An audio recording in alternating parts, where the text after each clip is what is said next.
Obrigado, Sr. Presidente, Srs. Deputados, Srs. Membros do Governo. O pacto entre PS, PSD e CDS e a União Europeia e o FMI constitui um ato ilegítimo e antidemocrático. Ilegítimo não só pelo seu conteúdo, mas também porque pretende comprometer o país com um conjunto de medidas e opções que vão contra o interesse nacional, violam a Constituição e afrontam o povo português. PS, PSD e CDS, uma verdadeira troika da submissão, na sua obediência reverente ao poder económico, querem criar um facto consumado para as eleições do dia 5 de junho. Querem garantir que, qualquer que seja o resultado, o que delas resulte seja a continuação e o agravamento da mesma política que nos enfiou no buraco onde estamos, no buraco fundo onde estamos. As medidas previstas são a maior agressão aos direitos do povo e aos interesses do país desde os tempos do fascismo. É um verdadeiro golpe contra o regime democrático, contra a soberania do povo, contra a independência nacional. Bem, podem agora PSD e CDS tentar esquivar-se às suas plenas responsabilidades neste ataque aos portugueses, neste roubo da riqueza e dos recursos nacionais. PSD e CDS são responsáveis, tal e qual como o PS, por todas e cada uma das medidas que pretendem impor ao povo português. E não venham agora apresentar aqui boas intenções. Cada boa intenção que afirmam é uma mentira desmentida pela assinatura que fazem do acordo que vos impõe o FMI e a União Europeia. Bem, pode o Ministro das Finanças esforçar-se por fingir que negociou muito, dizendo que o programa não é imposto, é assumido. O Governo fez o que lhe mandaram, aceitou o que lhe impuseram, entregou os interesses do país e os direitos dos portugueses. São todos farinha do mesmo saco. Bem, podem agora discutir se é o PEC 4 ou não é o PEC 4. É, na verdade, a continuação desse grave pacote de medidas rejeitado pela Assembleia da República e que agora PS, PSD e CDS recuperam em versão 4.1. Mas para um povo soberano não há factos consumados. O povo pode e deve rejeitar o conteúdo destas medidas. Pode e deve castigar os vendilhões do interesse nacional, da soberania e da independência. Quanto ao seu conteúdo, e depois da ardilosa comunicação ao país do Primeiro-Ministro, já se percebeu que as medidas vão penalizar e muito os rendimentos dos trabalhadores e dos reformados, em muito mais valor do que um 13º ou que um 14º mês, e que ainda por cima o fazem não só num ano, como com caráter de permanência. O Primeiro-Ministro escondeu, é verdade, mas o PSD e o CDS confirmam agora, em conjunto com o Governo e o PS, a facilitação e o embaraçamento dos despedimentos e o alargamento das possibilidades de despedimento por uma suposta justa causa. A redução da duração do subsídio de desemprego, do seu montante, a sua redução sistemática como instrumento para diminuir sistematicamente os salários.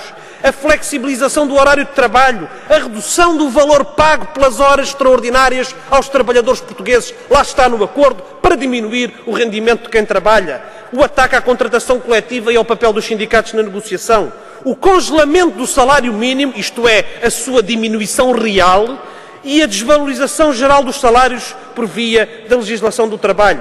A diminuição real de todas as pensões, todas, incluindo as pensões mínimas, que vão também diminuir o seu valor real, porque vão ter, se tiverem, uma atualização muitíssimo inferior à inflação. As pessoas podem ter poucos mais euros, mas terão menos pensão, porque as coisas estarão muito mais caras, mesmo nas pensões mínimas. E o corte das de valor superior às de 1.500 euros. O aumento do IVA, designadamente em bens e serviços essenciais, aquele aumento que o PSD renegava no Orçamento de Estado e que agora assina, aceita e quer impor aos portugueses.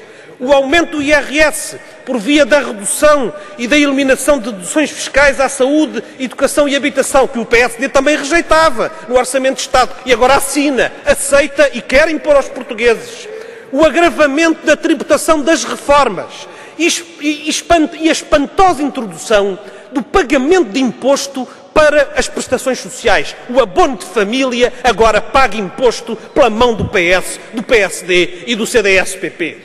A eliminação das isenções do IMI nos primeiros anos, aquelas que os jovens casais têm quando compram casa durante os anos para começarem a construir a sua vida e que acabam em 2011, para o ano já vão pagar. E vão pagar mais todos, porque vão ser revistos em alta os valores matriciais das habitações e aumentadas as taxas de IMI, significando que, para quase todos os portugueses proprietários de casa, o IMI vai ser um subsídio de férias ou um subsídio de Natal todos os anos a ser pago a mais por responsabilidade deste acordo do PS, do PSD e do CDS-PP.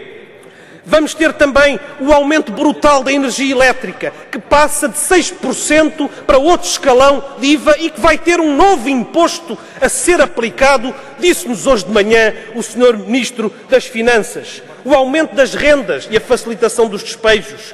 O aumento das taxas moderadoras, o aumento significativo das taxas moderadoras, que o Sr. Ministro das Finanças já se referiu, como financiamento da saúde. Já está a introduzir cada vez mais a lógica do pagamento direto contra o que vem na Constituição, contra o Estado Social, contra a tendencial gratuitidade do Serviço Nacional de Saúde, o congelamento dos salários durante 3 anos, a redução de dezenas de milhares de postos de trabalho na administração pública, a alienação de direitos especiais do Estado em empresas como a PT, essenciais para garantir o interesse nacional e para que essas empresas não estejam nas mãos de capital e interesse estrangeiro, como parece ser a vontade do Governo, a privatização de empresas lucrativas, a privatização de empresas estratégicas que vão tornar a vida de todos os portugueses mais difícil, como aconteceu em todos os setores onde anteriormente se privatizaram empresas estratégicas. A extensão do processo de privatizações às empresas municipais e regionais. Criticam-se as empresas municipais, mas em vez de se reverterem para outras formas de organização do Estado, vão-se entregar ao setor privado, porque aí já não faz mal, porque é para favorecer o lucro privado. Uma ofensiva geral contra o setor dos transportes e contra as empresas que prestam um serviço à população. Sr. Presidente, Srs. Deputados, continua a haver importantes perguntas para responder. Afinal, a taxa de juros não se sabe qual é.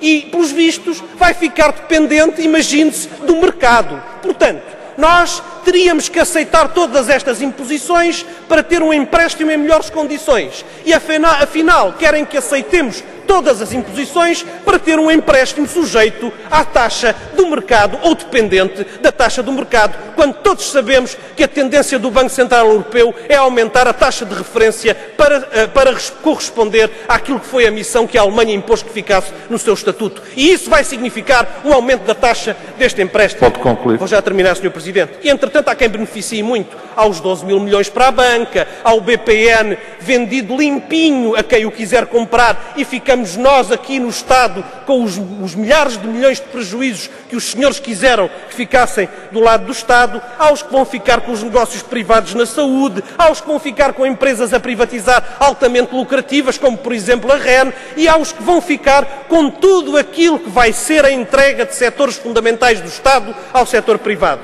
É por isso que este programa é ilegítimo e tem de ser rejeitado. E o povo português pode abrir caminho, rejeitando este programa, a um outro rumo que defenda o interesse nacional, o progresso e a justiça social.